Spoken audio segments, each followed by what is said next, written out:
Amici bellini, i rumori, sta per venire il padre abate, si diceva il patapate, padre abate dell'acqua, o patapata, poi dipende da come voi studiate il napoletano antico. Ciao, benvenuti, bentornati, qualcuno magari è nuovo e non lo posso sapere, bentornati. Il che fare oggi, una location d'eccezione. E volevo parlarvi di questa cosa perché di notizie di mercato, a parte i soliti nomi, adesso è uscito di nuovo Højbjerg, quello là del Tottenham, insomma l'avevamo detto tempo fa. Cerco di non camminare troppo perché sennò vi viene il mal di testa, il mal di mare.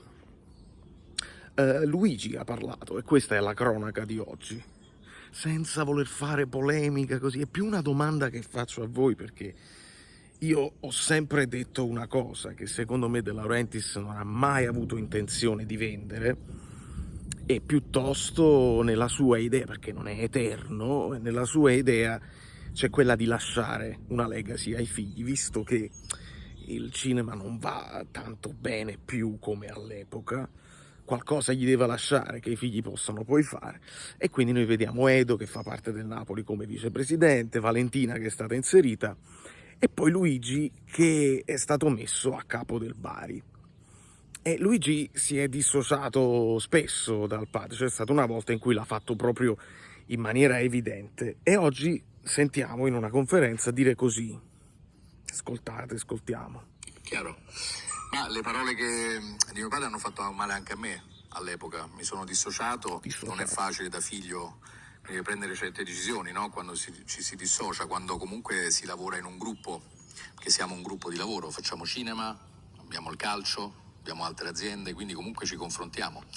Che mio padre possa dire delle cazzate penso che sia pubblicamente ormai diciamo no, per tutti abbastanza chiaro, quindi devo convivere anche con questo. È ovvio che quando entra nella mia sfera lavorativa, dopo tanto impegno, diventano dei danni. È ovvio che lui, diciamo, probabilmente, e non per giustificarlo perché non lo giustificherei mai, davvero difendeva la multiproprietà, e nel difenderla poi ha utilizzato delle parole sbagliate. Diciamo, ovvio che non voleva costruire o crearsi dei nemici, perché comunque, ripeto, cosa vogliamo fare? Cioè, cos'è la multiproprietà? La multiproprietà siamo due imprenditori privati che hanno creduto in due brand sportivi e ci crediamo. Purtroppo lui appunto ha avuto delle uscite infelici, ci siamo confrontati. Infelici? Però poi qual è la verità? Che questo gruppo immette molti denari in questa azienda, molti denari a tutela dell'azienda stessa. In passato questa società è fallita, questo non potrà mai accadere con la nostra proprietà. E anche se poi appunto al Senato sono state dette certe parole, ma non erano parole volute, probabilmente è stato uno sragionamento, come a volte accade, e purtroppo, ecco, ripeto, delle cazzate vengono dette ogni tanto, ma che devo fare? Tutti abbiamo un padre che può essere comodo. Io vado avanti perché poi la verità è che il Bari è la mia società, la gestisco, la amo, chiaro?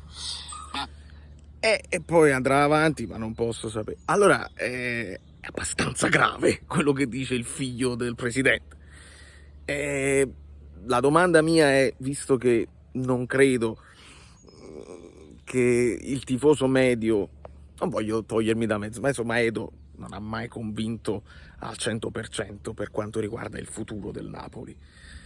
Valentina magari, che non lo so, sono attaccato dalle mosche. Però voglio dire, Luigi sempre pensato, vuoi vedere che Luigi se lo vuole fare, perché il dubbio era, secondo me Luigi non ama il mondo del calcio, è stato messo lì quasi con la forza dal padre, e chissà se questa esperienza al Bari gli dà la forza poi nel futuro di prendere in eredità il Napoli e di fare lo stesso con il Napoli. Da quello che sembra, da come si esprime, certo la parolina alla De Laurentiis l'ha messa dentro, oramai sdoganatissima, non è che andiamo poi a vedere nelle cose, però riguarda il padre, quindi è ancora più sdoganabile, perché dice, sto parlando di gente mia, di famiglia, non sto offendendo nessuno o altrove, però dice delle cose abbastanza serie per quanto riguarda il padre, che sragiona, che a volte può essere scomodo, che fa dei danni. insomma, è da sottolineare, è da metterlo nelle memorie, nella cronaca.